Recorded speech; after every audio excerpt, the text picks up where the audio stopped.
Sit right down and I'll show you where my dreams began. I'm Michael Dugan, your culinary host, guiding you through the chef's journey. Join me at the chef's table, where you'll experience stories, secret sauces, signature dishes, and kitchen disasters.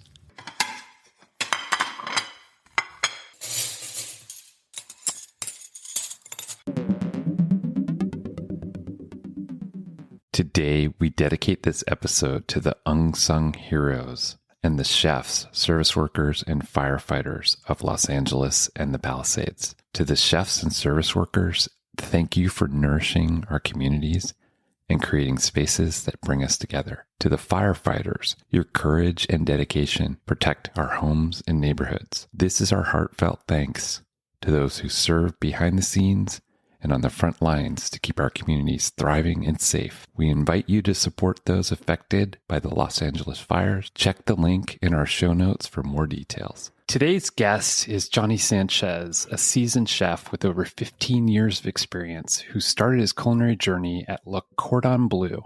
From key roles at renowned restaurants like 555 East Steakhouse and Disneyland's fine dining establishments to leading kitchens in Arizona, Johnny has mastered high-end cuisine and diverse culinary styles. Now, as executive chef at Kendall's Brasserie in Los Angeles, he's redefining dining experiences with his creative vision. Johnny, welcome to the show. Hey, thanks for having me, Michael. I'm excited to be here for sure. I'm thrilled that you're here. Let's get into it. And let's start out. First of all, tell us about your hat. This is my little shout out to Chula Seafood in Phoenix, Arizona. A good friend of mine, John Heflin, is the owner there. They operate out of San Diego and Phoenix, a little bit of both worlds for me, California and Arizona. But also, honestly, just an awesome company. They operate about 4 restaurants in Phoenix as well, like fish market, restaurant kind of stuff, and just really cool, creative stuff. They're known for their swordfish, and they've done everything with it, like chicken fried steak, banh mi's, burritos. Like they've touched everything. So just super fan of them. Wow. I love swordfish. I absolutely love it, especially when it's fresh and it's done. You can overdo it. Growing up, my mom would just cook it. Just hammer it. It's just hammered. Always afraid of getting sick, which is ridiculous, but just fresh swordfish. Anyway, so tell me about the first dish that you remember cooking growing up. The first dish that I really remember cooking growing up was probably my version of my Nana's beef tacos, ground beef tacos. That's what I loved. It was like, she calls it her, it's like her bootleg of Taco Bell. She always talked about they couldn't afford to take all the kids to Taco Bell, so she would make it at home. It's just ground beef and everything like that with the hard shell. But when I was in high school, I didn't know how she made them, so I literally just stuffed the ground beef into the tortilla, deep fried them. And she was like, no, I fry the shells ahead of time and then put the meat in it. So that just became like my version. So I have my version, she has her version, but they're both like super nostalgic to me. It's just comfort food. Cool. Wow. So as you were growing up, did you cook with anyone as you were growing up? As I was growing up, I don't really remember cooking. I cooked with my grandma a little bit, both of my grandmas a little bit, my mom's side and my dad's side, but I wasn't that interested in it. I know I had like my favorites. Like I loved my Grandma Mary's chicken tacos. I loved my Nana's ground beef tacos and her breakfast, like steak and eggs. Like those were things that I remember. So you have your favorites of what, my mom's 7-layer salad that she made for every get together. Those were the things that I remember, but I didn't really focus on them really much in my youth. I didn't really have that passion early on. It was always in the background. It was like kindling to the fire. I loved Food Network growing up. I loved shows like Emerald and even the early Bobby Flay's, the early Iron Chef. Those were big for me, just watching TV in my younger years. But it wasn't until after high school and when I was in college going to school for something completely different, I didn't like that industry anymore. And then it was just, what do I want to do? For some reason, at that point, I think chefs were being portrayed as rock stars, and there's more cooking shows were becoming mainstream. You're having stuff on Fox with Gordon Ramsay, like all these things are in the mainstream now. So this kind of lifestyle is in the thing. And I was just like, oh, that seems cool. I'll give it a shot. And that's how I ended up in culinary school. I just fell in love instantly. So culinary school is probably where I got really hooked, where the hooks were like sunk in. And I was like, I can see myself doing this. Okay. And I love it. No, that's so cool. And you went to Le Cordon Bleu. I have another chef from all the way from Batam, Indonesia, that went to Le Cordon Bleu. I think either in London or Switzerland or something like that. And he's incredible. So I always run into people from Le Cordon Bleu. There's a couple others as well, but he's the one, Ganoan Wu is the one that really stands out in my mind. What was it like going to cooking school? I know it was a while ago, but can you paint a picture for our listeners and everyone? For me, it was real fun. It's like the foundation of learning how to work in a team, because there's a lot of stuff that you do individually, like in culinary school, but at the same time, it's like working in a restaurant. Like you all clean together, you're all stationed next to each other. You talk, there's camaraderie and stuff like that. I feel like that's where it all started to get built, was culinary school, because I had never worked with a team like that big in any other kind of career thing that I've done, where you're working with people like that. It was a lot of fun. You're experiencing, if you haven't worked in a restaurant before, you're experiencing being able to read recipes, learning how to gather all your product. You're learning how to work efficiently. And it is fun. At that point, you're not dealing with orders. You're not dealing with all this stuff. So there's not all the pressure that you get when you work in a restaurant, but you're taking the time to learn the stuff. And some people need that foundational. Some people can just pick up and their hands know how to move and work, and they can be taught stuff, but some people need that foundational. And I think I was one of them, because I worked at a pizza place in high school, but I had never really done anything like serious cooking. I needed those foundational skills. I needed to know how to learn recipes, learn how to taste, and just learn the basic knife moves, for sure, skills. And that was great. And I enjoyed my time in culinary school for sure. Cool. I also went to culinary school. I went to South Seattle Community College. It was one of the top 3 culinary schools, community colleges in the country, I think, when I went. Very and cool. did Le Cordon Bleu have both a pastry program, like a baking program, and then a cooking program? There was a small, so Le Cordon Bleu had several programs that you could choose for when you signed up. And unfortunately, Le Cordon Bleus are no longer operating in the United States, but there's just the original one in Paris, I believe. But at a time, they were all over the place. I remember there was one in Scottsdale when I first moved out there, Pasadena and Hollywood. So they were, I remember Atlanta, I think. They were all over the country. But as far as like the curriculum, like I chose, which was like the Le Cordon Bleu and the associates. So it was, I think I did 10 months like of actual like on campus stuff. And there was a small little portion of baking and pastries in there out of, there was 2 to 3 months of that. They really did teach a lot. So like you had your fundamentals class, and then you would do fundamentals 2. And then it was like baking 1 and baking 2. And that was more of like the savory of making breads, pie crust, stuff like that. And then it got into the pastry portion, which was obviously more intense, the cakes and like all the frosting software and all that. I have no patience for all that stuff. You're either all in, or there's very few people that like go both, but there are some that are pretty amazing. But there was a little bit of that, and then you got into like your international cuisine. Cool thing about Le Cordon Bleu is what they did have like classes that were prepared to get you ready for going out into the industry. So they have receiving class where like you got the orders from Sis picked off the list, and then you built carts for it was like a purchasing thing, and I thought that was cool. That was, it was cold. We were I think I was just 21, 22 at the time, maybe. But you're a young kid, you're in a walk-in pretty much for 4 hours of your day. It's like being at work. And then they did have a restaurant, like 2 restaurants on campus. One was like just the cafe. You could work in there. So you could either work in like the prep and production kitchen, but be doing like the big batching of stuff for them, or you could actually work the line, or they'd have people working the counter. And then they had a fine dining restaurant on campus too, that like some of the more honored students got to work in. And it was 4 nights a week. They had service for 4 to 7 or whatever. And they were doing a little bit more technical stuff than the rest of us, but those were the things that were available there. Yeah, I just loved that portion of school because it was like you got to try a little bit of everything. Obviously, you learn. I would say it's probably 75% of the rest on the job. Right. And just getting to work under great chefs and people that have been doing it. You learn a lot of different ways, but you have to be very adaptable. You can't just be stuck in because a lot of chefs are like, yeah, I don't care how you did it somewhere else. This is how I want it done. That's true. That's the wake-up call from cooking school. That was my wake-up call. They're like, I don't care if you went to I didn't go to cooking school. You're going to do it this way.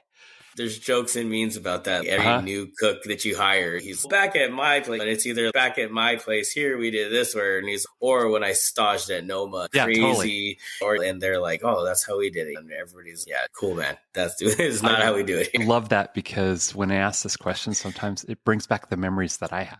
And I always glorify them. I'm like, oh, it was so much fun. But you know what? It is hell too. Cooking school was hell. It was stressful. I had to wait tables. I'd never waited tables in my life. See, that frightened me. It was part of the program. You had to do it. Absolutely. It was all part of the program to graduate. 2 weeks, every rotation. So you could do burger bar, you could be saute, you could be sauce station.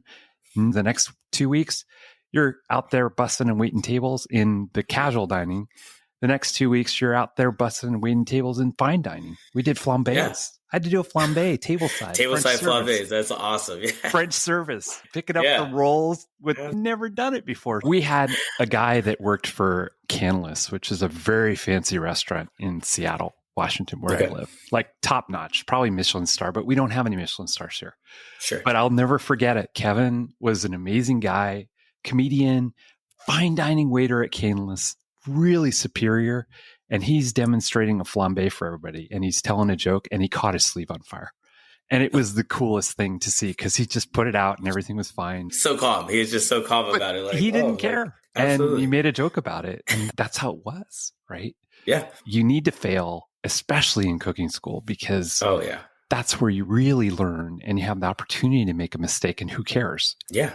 You don't want to fail the grade, but you want to fail the experience so that you understand how to succeed, I think. And that's what, to me, it was all about. But we had a pastry program that was almost 2 years long. And then we had a cooking program that was almost 2 years long. So I did the cooking side, but we had an amazing pastry program. They did ice carvings. They did all kinds of stuff.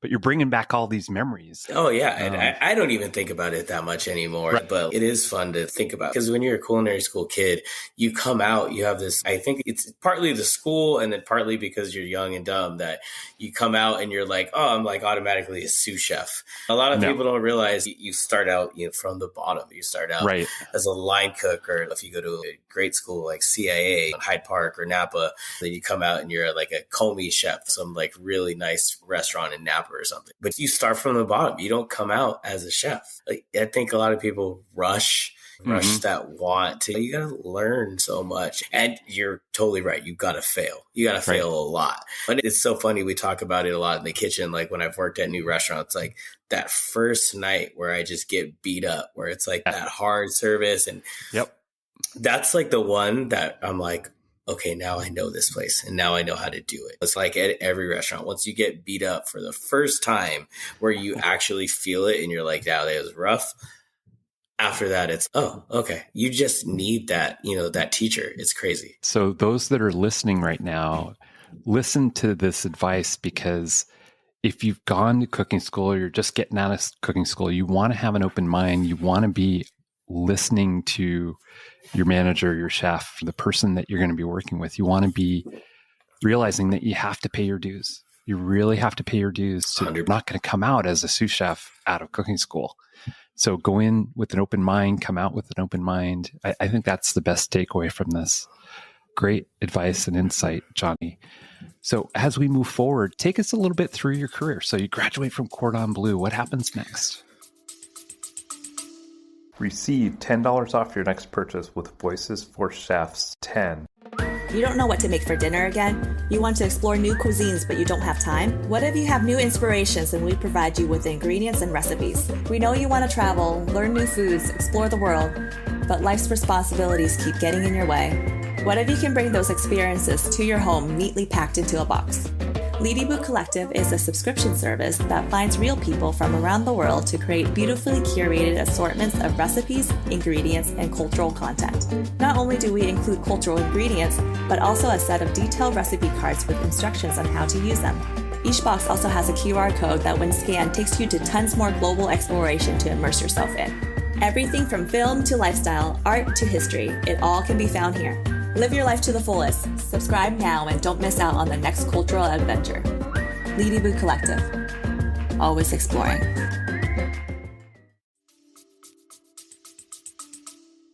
So I graduated from Cordon Bleu, and that was around the time that I moved to Arizona. I moved out there for a girl. Oh, yeah. And yeah, that's how it always goes, right? I just tried to start finding something. And we actually didn't last very long in Arizona for the first go around. I went back and forth between Arizona and California for a while in my mid-20s and early 30s. I was always like trying to figure out which one was best for me. Okay. So we started out in Arizona, and I just started out this small little, it was a chain upscale burger place. Right. And then they ended up opening a location in Huntington Beach right after I opened one with them in Phoenix.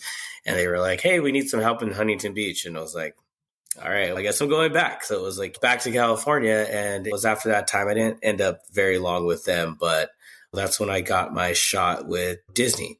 I applied for the job in Napa Rose, which is the fine dining inside the Grand California Hotel at the Disneyland Resort. That's where I really like the bug hit me of, I want to be like these cooks. I want, like when I got, there wasn't that much. They didn't hire all the time. I think when I got hired, I was like the first person to get hired in the kitchen for a year. And then you had guys that were still working the stations for 10 years when it had first opened. But that year, just so you're learning from these people. And I remember we changed the menu. Chef Sutton had a vintner's like tasting menu, and it changed pretty much almost weekly, just that tasting menu. So that was like the first time we didn't have like recipes for this stuff. It was like, the whole kitchen was like, we were all on the same palette. We were all on Chef Sutton's palette. Wow. He would give you like a guideline, all your ingredients, your technique and whatnot. But you make it, have him taste it, and then you taste it with him. And then he's more salt, more lemon, more herb, whatever. Yeah. And it was always that. It was always more salt, more lemon, more herb. And he had his herb blend, which was like thyme, chervil, parsley. It was called the Napa Herbs. And that went in everything I remember. I remember it was like, if you thought it, you're going to taste it. And he's just going to be like, he's going to tell you exactly what you already knew. Wow. Salt, lemon, herb. And that's where I learned a lot. But I still think back to those days. And I've been thinking back to them recently because that was like a classically French trained kitchen doing California inspired wine country food. Wow. So there was a lot of inspiration from other nationalities and stuff. And I've been thinking back to those menus. I know I have a bunch of those printed out menus somewhere that I've saved from my younger days. And I want to take a look at them to get re-inspired to do my take on stuff. The other day, I needed to make a soup for Kendall's. And I was like, I have no idea what to do. It was like, I needed it in an hour. And I remember his mushroom cappuccino, which was like his signature dish. It was this really rich, like cream of mushroom soup. And then we would make this savory truffle lemon thyme foam, put the foam into a big espresso cup, and then you pour the soup over it. It would look exactly like a cappuccino, basically. Oh my God. And so I was like, I remember what was in that. I never made it, but I tasted it so many times. Like I remember the flavor profile distinctly. So I made it, and I had a couple of guests in the restaurant who just like absolutely went nuts for it. And I was like, it's literally like a mushroom soup with just a really nice. But you think about those times, those are like the inspirations that you have. If there's something that you did very younger on, you want to see how far you've come. And Disney, that was my big where I learned a lot. And then I ended up moving back out to Phoenix, Arizona, and started working with a lot of the bigger restaurant groups. LGO Hospitality out there was a big one. I worked at the W Hotel in Old Town Scottsdale for Sushi Roku. Sushi Roku operates out of California, Nevada, and Arizona. So going with all those big groups, there was a lot of camaraderie in Phoenix. There's a lot of chefs that collaborate and work together. It's a very tight-knit back of the house, kitchen, hospitality, bartending community. Like the industry life in Phoenix, Arizona, Scottsdale is pretty amazing. Everybody gets along and everybody really likes to show out with each other. There's a lot of that out there. And I ended up just becoming great friends with a lot of these people. And we all just really supported each other. You know, if I got the call, like I think one of my favorite restaurants, you know, working in Phoenix was a place called Hush Public House in Scottsdale.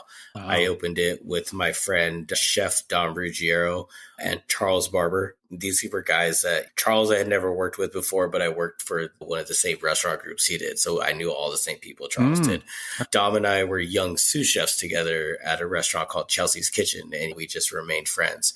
And I remember we were like the younger sous chefs when we first started there, and we were like nerded out about food, and we would try to make specials, and that's where like our friendship started. We just had a really good chemistry where we could kick things off of each other. And the end result was always something really cool. And we were from different backgrounds. Dom was this Italian food background, where I'm California and I've got the Mexican background. But Dom worked at really good restaurants. He went to culinary school as well. And when we met in our career, we were young and upcoming. And then we got to open a restaurant together. I was the opening sous chef for them at Hush Public House. And that was some of the coolest food. And being there from the very beginning, doing all the R&D and seeing talk about learning, like having to learn, like opening a restaurant is one of the craziest things I've ever done. And I've done it like 6 times. And I always say, I'm never going to do it again. I'm never going to be part of an opening team. I helped do it twice. I helped do it twice. And I can it is nightmare, but what you learn and what you come away with is unreal. Yeah, absolutely. And a lot of the hard parts about it are that it is not, most of the stuff's not your fault. It's just things that are out of your hands that just slow down, grind things to a halt, basically. Yeah. But that was such an awesome experience with Dom and Charles. We spent, even when the restaurant was just still in construction, we spent 8 to 10 hours together talking about our plans, our things. And then you can talk about all these things. You can talk about all your plans, but like in reality, like you have to be realistic to the space and what you got. And, I remember we had the tiniest walk-in. We had the tiniest prep area, but we made it work. We absolutely made it work. And it was like some of the most fun and best food that I remember being a part of. We won Best New Restaurant Phoenix magazine that first year, right after I left. And it was awesome. And then I ended up getting to work on another project with Charles, Aftermath Kitchen, opened that with him as well. And again, opening a restaurant, it was the exact same thing, craziness. And it's always like craziness, wait, and then you're open, and then it's just nonstop. You have a couple months and you're like, where did that time go? So that was, Phoenix for me. And then I decided to come back out to California, and I ended up working for King Seafood Company, which is, a big restaurant group. I think they have I think closest to you would be up in Washington. Oh, they have something in Washington. Okay. I don't remember exactly. It's a Water Grill. Yeah, it's the Water Grill. Okay. Yeah, they had Water Grill up there. But I ended up working at one of Water Grill's flagship stores in Orange County, in South Coast Plaza. This is where I learned just how crazy busy some places can be. Yeah. This was 700 covers a night crazy. And I had never ever done anything like that, where the kitchen that I'm going to be running, has 14 cooks on the line. Wow. I came from places where 7's a lot, like 7 cooks. Okay. Like you've got a lot of people. We had 14 like on the line at Water Grill. Oh my gosh. It was absolutely crazy. But to be able to do high quality food for 700 people in a 4-hour span, I really admire that company. That's where I got to see like a very organized corporate restaurant group, like what they can do. Okay. They had streamlined, they owned their own distribution company. They took care of only the restaurants. Obviously we use Cisco and other things too. They distribute their own seafood. So they cut out everybody else. They go right to the fisheries. They have their own warehouse. They cut everything in-house and then just send it out to the restaurants. I really admired all the systems and stuff that they have, because I've worked in kitchens where you have absolutely no systems. I know. And it's like anarchy, but I worked in a French restaurant where the guy was Polish who owned the restaurant and passed himself off as French. And I would do all the work and he would take all the credit at lunch and he'd go out to the dining room and take all the credit. And I did the prep. I did everything. Yeah. But there were no systems. It was just fly by the seat of your pants. But I learned so much about French cuisine. It was incredible and frustrating at the same time. Oh, 100%. And it works, like you said, it works sometimes. It's not sustainable. It's not a system. That's the key. Like you could, so why people leave all the time? I 100%. I left every 6 months sometimes because there was no structure. Yeah. Yeah, absolutely. And some people thrive in the structureless, but then they only strive in that environment. Yeah. When you get somebody who came from like absolutely nothing to like having to do like health department logs all day to change your sandy bucket every 4 hours, all that stuff, they're like, what is this? Or they're like, yeah, I already do that. But I was like, yeah, but now you have to write it down. Like you have to log it. You have to show us that you're actually doing it. You have to build, you also have to build something for the employees to feel good about, for the benefits, but also the culture. And it's the industry has changed so much from what I remember because it was brutal. But and I know it still is in a lot of places, but to me, I just couldn't believe how we were treated, and people would put up with it because either that or you move on. But then a lot of people would move on.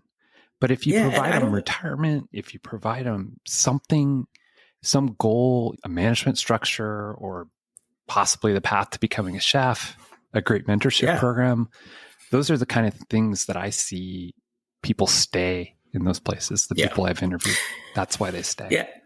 And it's so funny you say that because you don't know why we stayed. And I don't know why I stayed in the kitchen in the beginning. And I didn't get health insurance. Obsession. Yeah, I felt at home.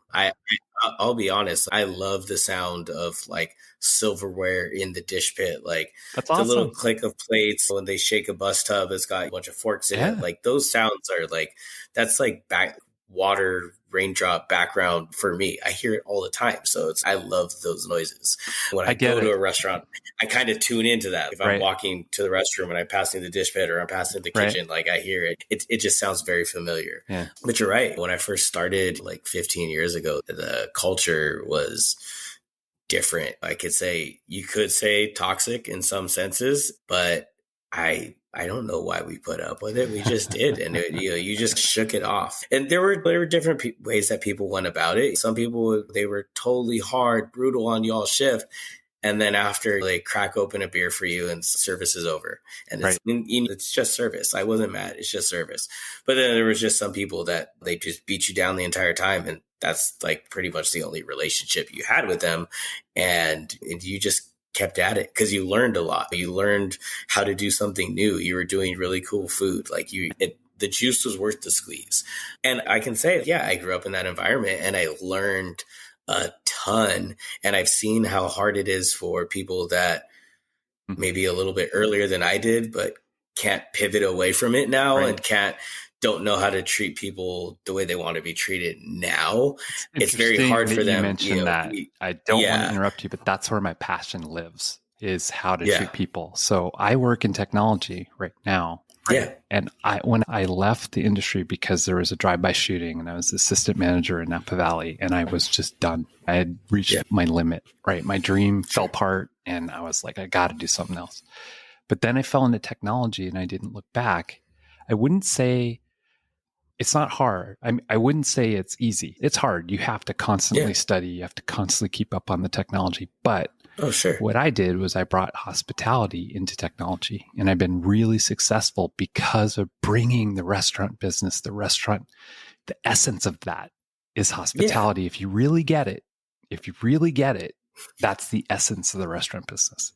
And I brought that into technology and I got promoted and I was successful because no one else had that edge. No one really understood that. Some people might be on the wings going, I got to do something else. Remember that the skills you learn in the restaurant business are life skills. They are absolutely critical and they separate you from so many other people. Oh, 100%. And, there's this big belief in the restaurant industry that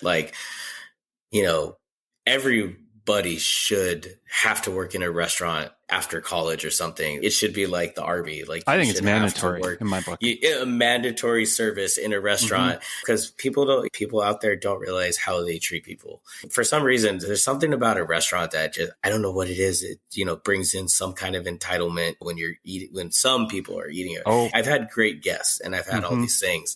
And I'm always when I hear people complain about certain things like prices or people that are returned or they've been to the restaurant before, it's a restaurant for you is a choice. It's not a necessity. You can cook at home. You can get sustenance and all this. A restaurant is an absolute, a choice. Right. It's, you're eating there because you can afford it. You can. If you don't like the price of this, there's a restaurant that has a price for you. We are here because X, Y, and Z. We're not like a, whatever. That's the one thing. Yeah, I get it. But at the same time, you can't say that to somebody. It's absolutely something that you can't say. You could think it. Yeah, you're not going to walk out as the executive chef into the dining room and tell one of your customers that in front of all these people. You've just reverse marketed. You've just reverse marketed. Yeah, I get it.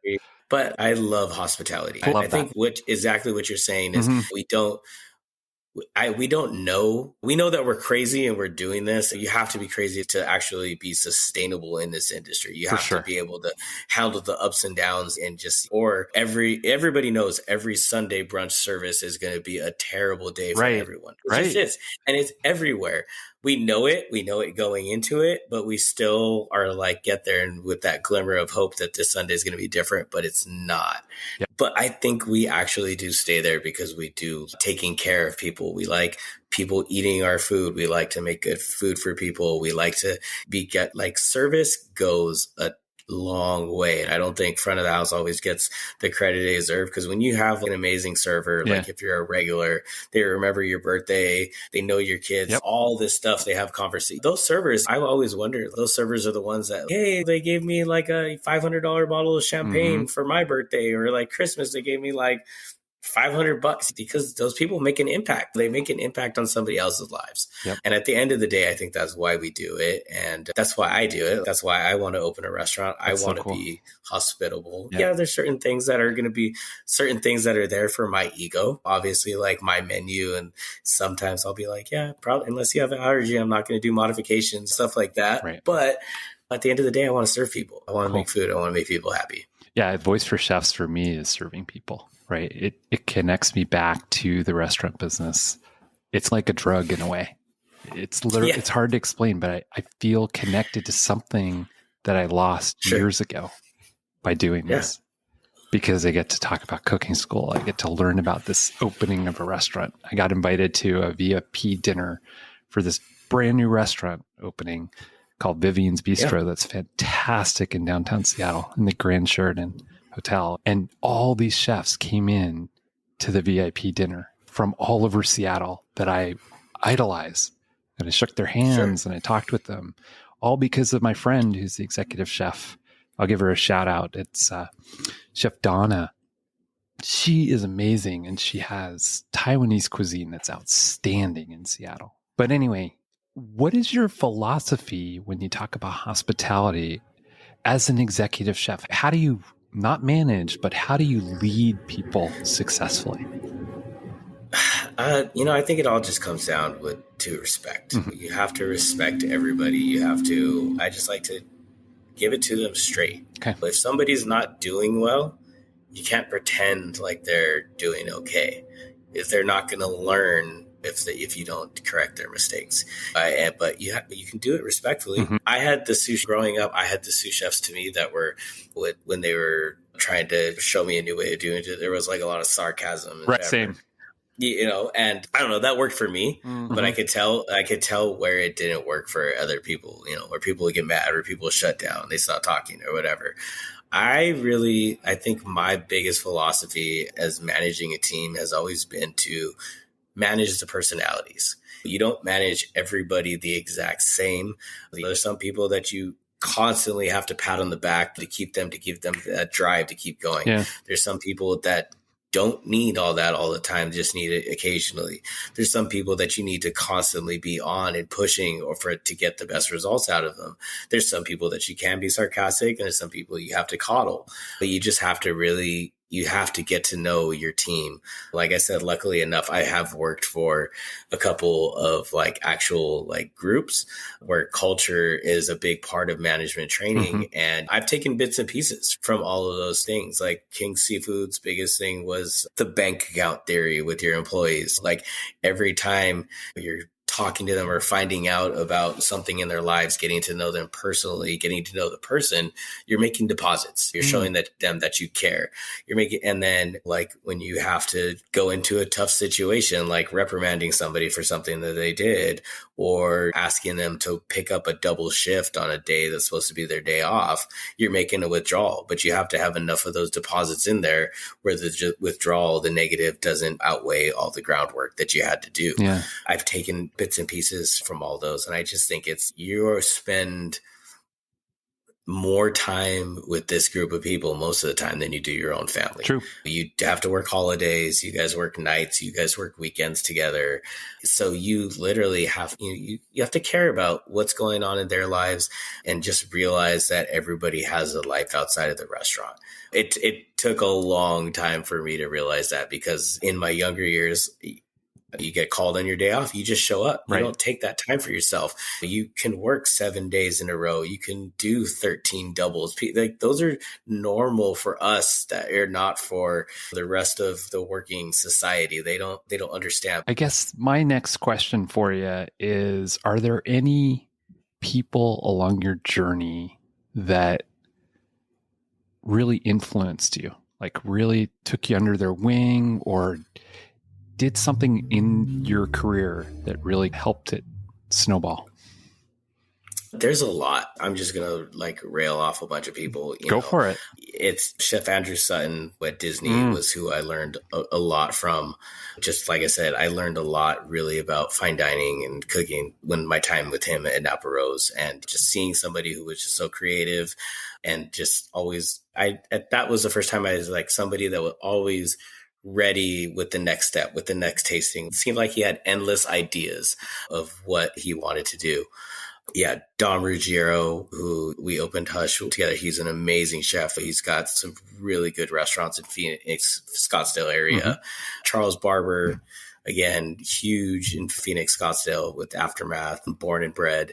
There's so many people out there, like John Heflin from Chula. Wow. I'll be honest with you, I was my biggest roadblock all the years. I used to drink a lot. I was a partier and I couldn't handle it, but that was my escape. That was what I did.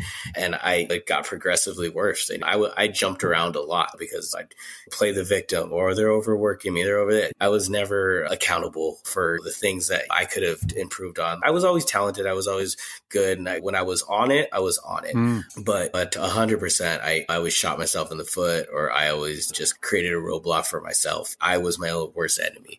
A lot of people along the way tried to help me out, but I've been free of alcohol for about 14 months now. Awesome. And this is like the first time that it's so much easier. Like the stress the stress doesn't stress me out, incredible. Where I'm like, I want to quit, you know, like every time things got hard somewhere else, I drown my sorrows in my booze and do stupid things. But then I'd always think, I don't need this. Or your mind just thinks that way. Right. Now I'm more about positivity and stuff like that. And things are not always going to be easy. The hard times don't last forever. It's not always going to be like this. Things are going to change.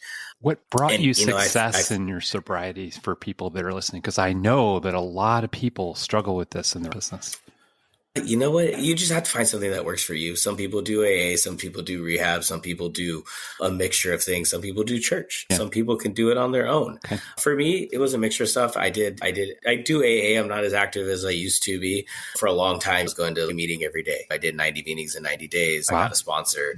So I think it's, having a sponsor, talking to people, going to meetings, just realizing that other people out there from different walks of life and different careers do exactly the same thing. That helped me. And you're right. It's very hard to be sober in the restaurant industry. It's part of the thing. Right. One of the things that has helped me a lot is I still go out a lot. I go to dive bars. That's awesome. I go to bars. Yeah. I love the industry. I love all that, but I'm a very big proponent now of non-alcoholic cocktails that taste like the cool things that I used to drink. Okay. Things like taste like Negronis and not just sugary mocktails, as they say. You can I think what's helping me is because I know I can have fun without it. I can go to somewhere and still be the exact same life of the party person without the booze. And you wake up without a hangover, so you have more free time. Oh God, yeah, and you have more, better sleep. My health is so much better. You don't realize how many calories you drink in beers or anything like that, and then when you stop, it's just crazy. But it's also been so much better for my mental and for my work. I feel I care more about learning about food again. I found the passion again.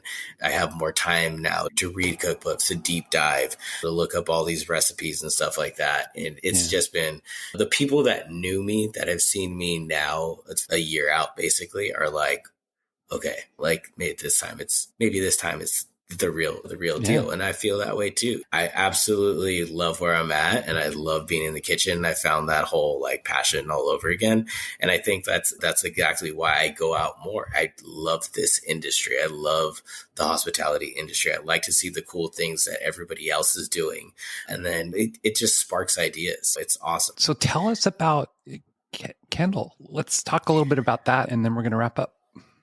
Yeah, absolutely. So Kendall's is at the Music Center in downtown LA. It's like a very big cultural performing arts center in downtown Los Angeles. It's been there since, I believe, like the 60s.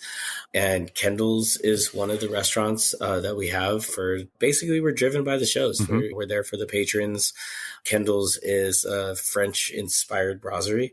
And I just say French-inspired because people always say they want French food, but they don't really want French food. We're doing French-inspired with California ingredients. We want to keep that California vibe. And California to me is just being able to get awesome produce and fresh fish. It's just we have everything. I hate to say that. That's why I love to live in California. I love working in like downtown LA. It's noisy, hustle and bustle, but you're in the middle of everything. Kendall's been there for a couple months now. We went through a menu change and we're working it. My team is not the most experienced chefs. I'm trying to show them something new and I want them to grow with us. And this is just our first menu together. I told them our spring menu is going to be more technique involved, better plating. It's going to be more in depth. I want to see who wants to learn and who's going to be like, nope, I don't want to do this. But very excited to be a part of Kendall's. The restaurant's been there for a long time. We've got people that have been eating there since the 80s and 90s, going to shows at Dorothy Chandler Pavilion and going to the operas and all that stuff. It's a challenging place to work because you're driven by the shows. Real quick turnaround. But we're trying to become, not just a show restaurant. We want to step it up. Just people in the neighborhood can come. We want to establish maybe a little bit more regulars and stuff like that. My menu was just simple, but good food. We're brining things. We're taking the time and there's processes and steps. Chicken liver mousse and like our duck confits, brined for salt cured for 24 hours. And it's slow confit after that. Our chicken is brined for 24 hours before we slow cook it and then crisp up the skin. It's simple food, but we're just trying to do it correctly. But you also have seafood too, right? Yeah, we have mussels and we have just a regular salmon dish. Okay. We've talked about getting oyster nights going and stuff like that, doing some stuff. I very much would like to start doing a little bit more raw fish presentations. I really like, in the summer and stuff like that, I gravitate toward like ceviches and crudos and stuff like that. Those were like my, I guess you could say, it's like signature dishes. I like to do aguachiles, ceviches, crudos. I think that's probably like my favorite dish to make because you're trying to work with what fish you have, but you can put so much different technique onto a ceviche or something that people don't think about. Like I think about texture. So I'm thinking about what could I put in there as a crunch and what kind of sauce and all this other stuff. I really am looking forward to doing some of that stuff at Kendall's in the near future. Cool. Chef Johnny, I just want to thank you for coming on the show. And can you tell us how we can find you at Kendall's? Yeah, we're at Kendall's is, like I said, at the Music Center in downtown LA. I do have an Instagram. It is Chef Johnny Blaze on Instagram. Kendall's has an Instagram as well, like Kendall's DTLA. We're going to try to start posting more pictures on there. I think we got the new menu. We have some really beautiful pictures that I'd love to share with everybody, but I pretty much share a lot of what we do at Kendall's there. I always show pictures of the family meal we eat in the back together as staff. And that's cool. That's really cool. All that. That's a little bit of the back of this behind the scenes stuff I show on my story, but I'm looking forward to making some more stuff to put out there for Kendall's. I love it. Thank you again, Chef Johnny, for your time and your stories and sharing your journey with us. Absolutely. Thank you for having me. I've never done podcasts before, so it was a great, awesome first experience. Good. That's our goal. So I'm really glad.